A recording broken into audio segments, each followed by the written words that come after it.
Hello बच्चों, आप देख रहे हैं पीएमसी वीटीसी हिंदी चैनल। बच्चों, वीडियो देखने के बाद आपको क्या करना होगा यह मैं आपको बताती हूँ। बच्चों, आपको वीडियो देखने के बाद डिस्क्रिप्शन बॉक्स में इस वीडियो के घटक से संबंधित कुछ आसान प्रश्न दिए गए हैं, उन्हें आपको अपनी कॉपी में हल करना होगा। और साथ ही साथ में वीडियो के डिस्क्रिप्शन बॉक्स में वीडियो से संबंधित एक छोटा सा गूगल फॉर्म दिया गया है, जिसकी लिंक आपको दिया है। आप अपने मतों के द्वारा हमें बताइए कि आपको वीडियो कैसा लगा। और साथ ही में बच्चों, आपको बीएमसी वीटीसी हिंदी चैनल को लाइक एंड सब्सक्राइब करना बिल्कुल ना भूलें, जिससे कि आपको हमारे सभी नए वीडियो की जानकारी प्राप्त हो जाएगी।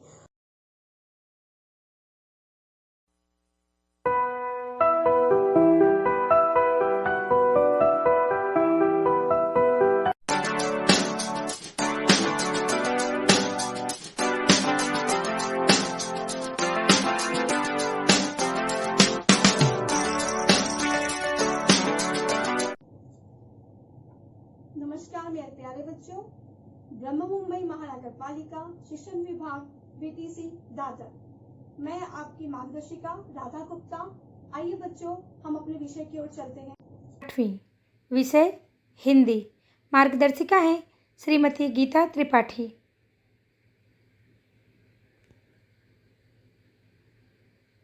समास तथा समास के प्रकार। आज हम व्याकरण के अंतर्गत यही सीखने जा रहे हैं। चलिए, यहाँ पर अभी आपको कुछ शब्द दिखाई देंगे, उन्हें ध्यान से देखिए। आजीवन, जीवन भर। यथाक्रम, क्रम के अनुसार। रातों रात, रात ही रात में। निडर, डर के बिना। चंद्रमुख, चंद्र जैसा मुख। पाप पुण्य, पाप और पुण्य। लंबोदर, लंबा है उदर जिसका, गणेश। त्रिकोण, तीन कोणों का समूह। यहाँ पर लाल रंग में आप देख रहे होंगे जो शब्द है, उन्हीं शब्दों को संक्षेप में कर नीले रंग के शब्दों में परिवर्तित किया गया है। अर्थात कुछ शब्दों का, इनके बीच के शब्दों का लोप हो गया है, परंतु शब्द के अर्थ नहीं बदले हैं। तो यही संक्षिप्तीकरण ही समास है। चलिए हम समास की परिभाषा देखते हैं। समास का तात्पर्य है संक्षिप्तीकरण। दो या दो से अधिक शब्दों से मिलकर बने हुए एक नवीन एवं सार्थक शब्द को समास कहते हैं। जैसे रसोई के लिए घर, इसे हम रसोई घर भी कह सकते हैं। बच्चों, यहाँ पर आप देख रहे होंगे रसोई के लिए घर, यह बड़ा शब्द है। इसको कम शब्दों में रसोई घर के द्वारा बताया गया है। इसका अर्थ नहीं बदला है, बस कुछ शब्द कम उपयोग में लाए गए हैं। संस्कृत एवं अन्य भारतीय भाषाओं में समास का बहुतायत में प्रयोग होता है। दूसरे शब्दों में कहा जाए तो समास वह क्रिया है जिसके द्वारा कम से कम शब्दों में अधिक से अधिक अर्थ प्रकट किया जाता है। समास के नियमों में से निर्मित शब्द सामासिक शब्द कहलाते हैं। इसे समस्त पद भी कहते हैं। समास होने के बाद विभक्तियों के चिन्ह लुप्त हो जाते हैं। जैसे राजपुत्र, राजा का पुत्र। कमल नयन, कमल के समान नयन।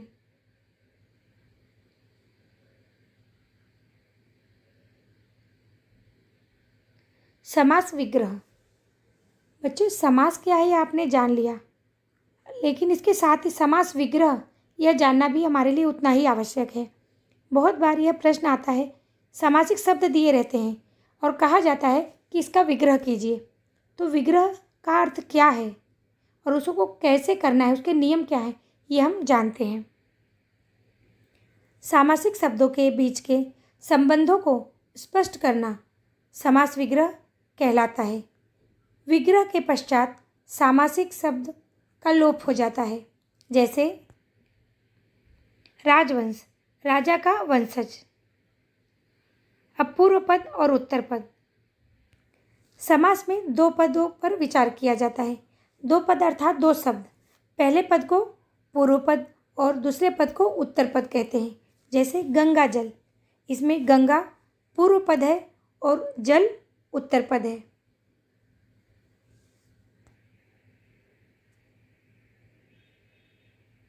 संधि और समास में अंतर। संधि के बारे में आप लोगों ने पढ़ लिया है। आपके मन में यह प्रश्न जरूर आया होगा कि संधि में भी दो शब्दों का मेल होता है और अब समास में भी यही सिखाया जा रहा है कि दो पदों का मेल हो रहा है, दो शब्दों का मेल हो रहा है। यदि यही चीज़ें समान हैं तो हमें दो चीज़ पढ़ने की आवश्यकता ही क्या है? हम एक से काम नहीं चला सकते क्या? ये प्रश्न आया होगा और आना भी चाहिए। यह जिज्ञासा आपके अंदर जब जन्म लेगी तभी आप कुछ नया सीख पाओगे। तो अब यहाँ हम यह अंतर जानेंगे कि इन दोनों में अंतर क्या है, जिसके कारण हमें यह दोनों ही सीखना आवश्यक है और दोनों में भेद हम जानेंगे तभी हम इसको अच्छे से सीख पाएंगे। जहाँ संधि में दो वर्णों का मेल होता है वहीं समास में दो पदों का मेल होता है। बच्चों, आपने संधि सीखा ही है। आप जानते हैं संधि में जब जो दो पद होते हैं उनमें जब हम मेल करते हैं तो हम जोड़ते समय क्या ध्यान रखते हैं? पहले शब्द के अंतिम वर्ण उसका हम दूसरे शब्द के पहले वर्ण से मेल करते हैं। जैसे विद्या धन आलय, इसमें विद्या का आ और आलय का आ, ये दो वर्णों का मेल होता है। संधि उसे कहते हैं जिनमें दो वर्णों का मेल हो। जैसे महोत्सव, महाधन उत्सव, यही संधि में होता है वर्णों का मेल। जबकि और इसी के अनुसार संधि के प्रकार भी बदलते रहते हैं वर्णों के अनुसार, जबकि समास में ऐसा नहीं होता। समास में हमने देखा दो पदों का मेल होता है।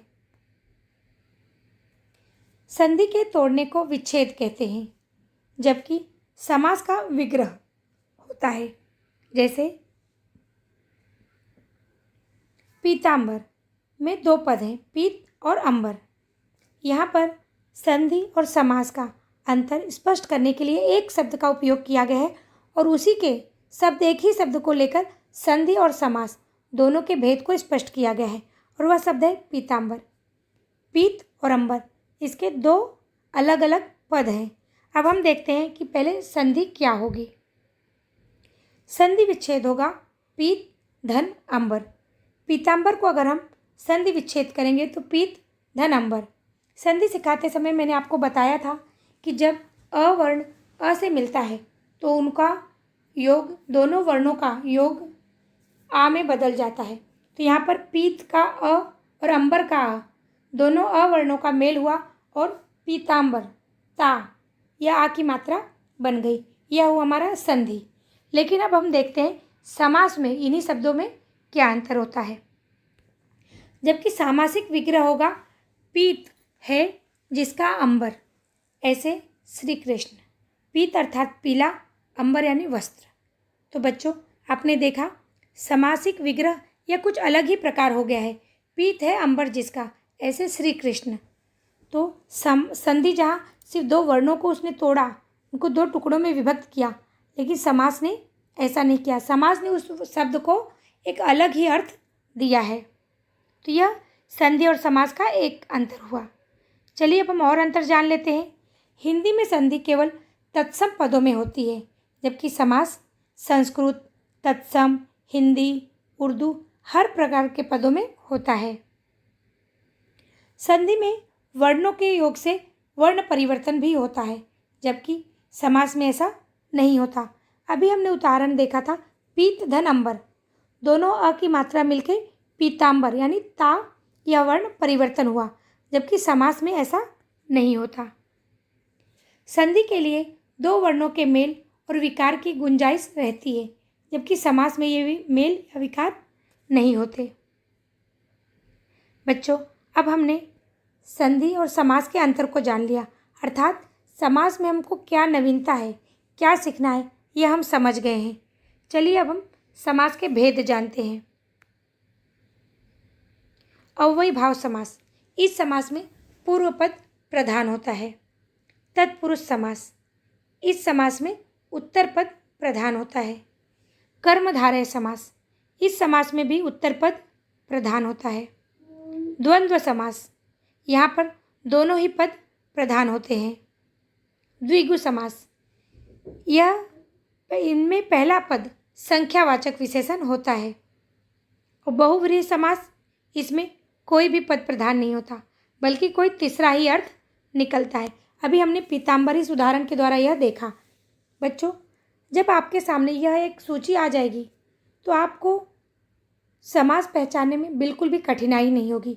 आप ध्यान दे दीजिएगा कि समास में कौन सा पद महत्वपूर्ण है या उसमें क्या बदल हुआ है, तो इसके द्वारा आप समास को अच्छी तरह पहचान पाएंगे। चलिए अब हम समास के एक एक भेद पर विचार करते हैं। पहला प्रकार आएगा अव्ययी भाव समास। इसमें पहला पद अर्थात पूर्व पद प्रधान हो और वह अव्यय हो, उसे अव्ययी भाव समास कहते हैं। उदाहरण आजीवन, जीवन भर, यथा सामर्थ्य, सामर्थ्य भर या सामर्थ्य के अनुसार, भर पेट, पेट भर कर। बच्चों आपने यहाँ देखा आ, यथा, भर, ये सब अव्यय लगा दिए गए हैं जिसके कारण शब्द बदल गए हैं। अव्ययी भाव समास की पहचान। शब्दों के साथ मिलकर ये अव्यय समस्त पद को भी अव्यय बना देते हैं, जैसे हर घड़ी, घड़ी घड़ी। तो अर्थात ये शब्दों के साथ अव्यय मिलते हैं और पूरे शब्द को ही अव्यय के रूप में ले लेते हैं, वही अव्यय भाव समास कहलाता है। चलिए और उदाहरण देख लेते हैं। राह खर्च, राह के लिए खर्च। तुलसी कृत, तुलसी द्वारा कृत। राजमहल, राजा का महल। माखन चोर, माखन को चुराने वाला। जनप्रिय, जनता को प्रिय।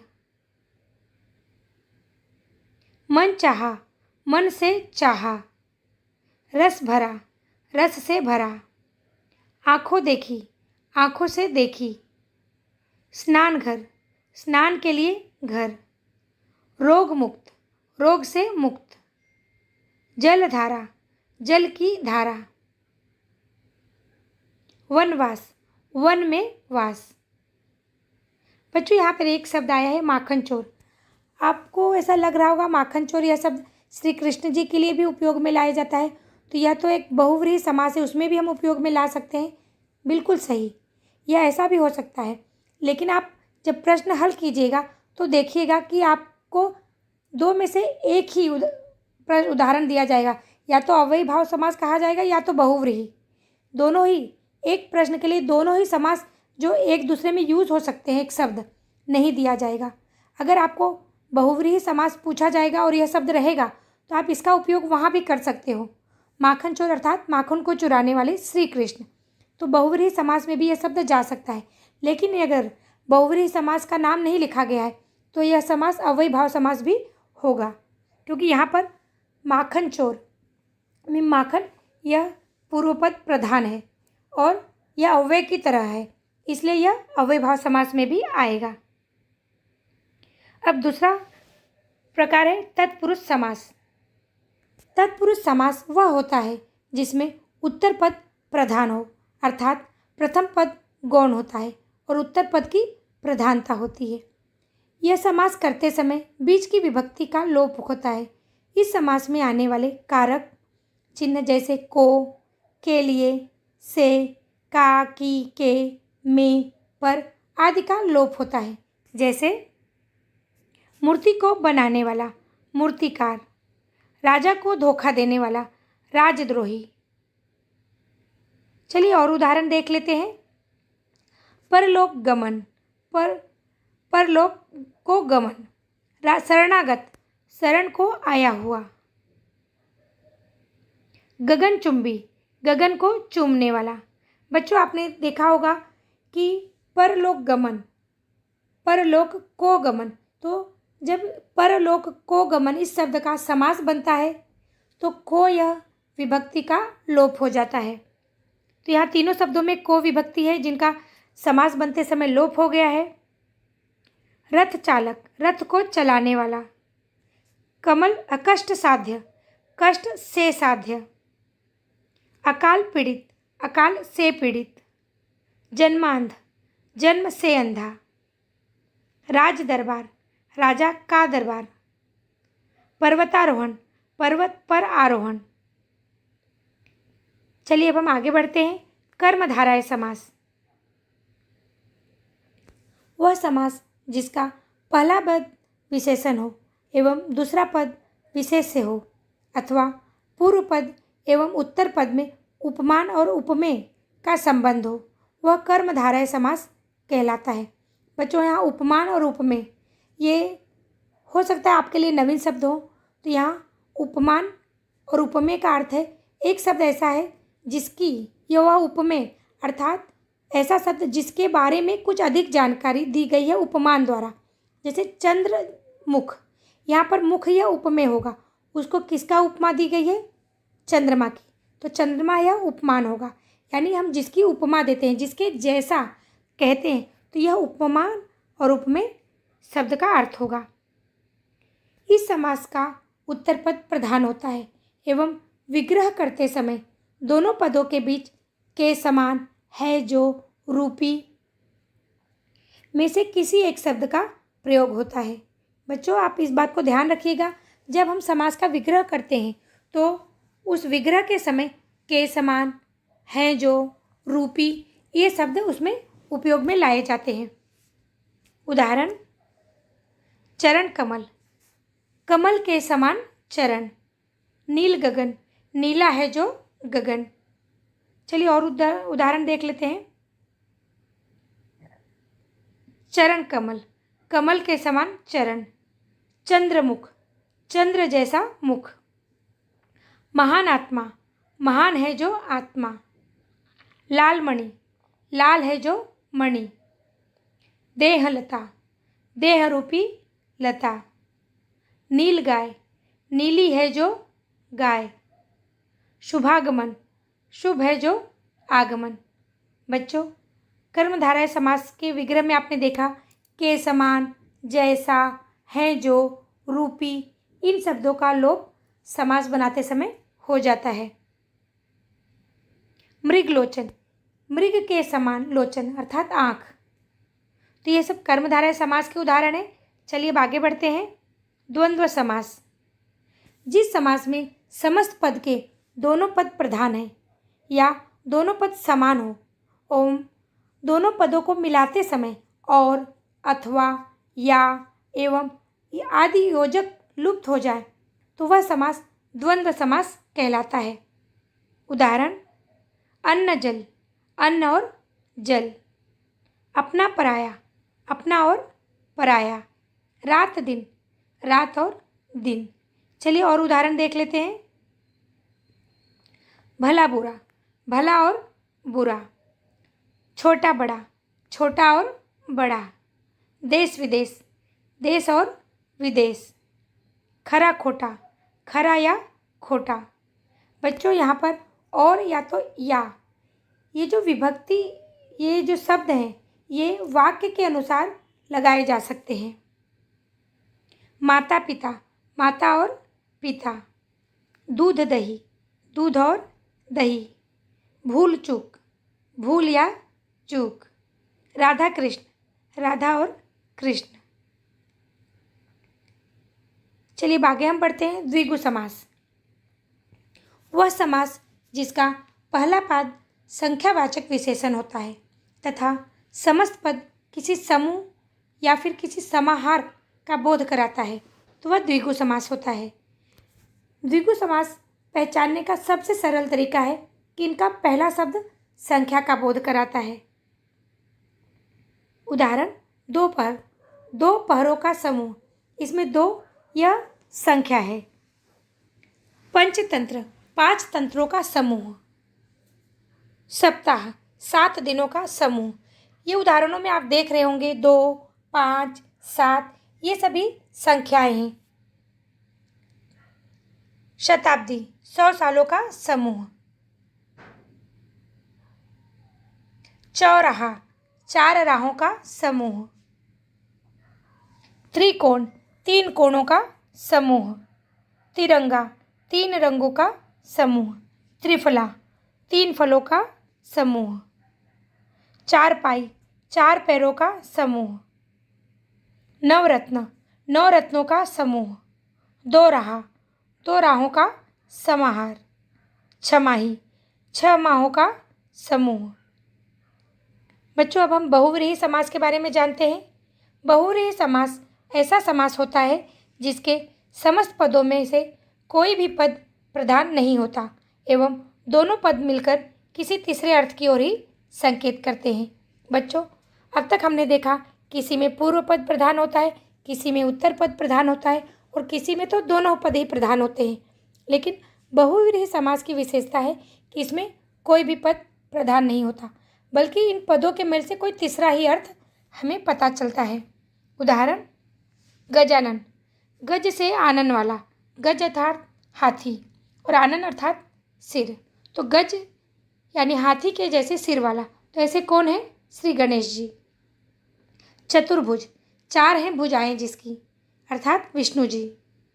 त्रिलोचन, 3 लोचन अर्थात आँखों वाले, शिव जी। चलिए और उदाहरण देख लेते हैं। दशानन, 10 है आनंद जिसके, रावण। मुरलीधर, मुरली धारण करने वाले, श्री कृष्ण। बच्चों, इसके पहले एक शब्द आया था माखन चोर, अव्ययी भाव समास के समय।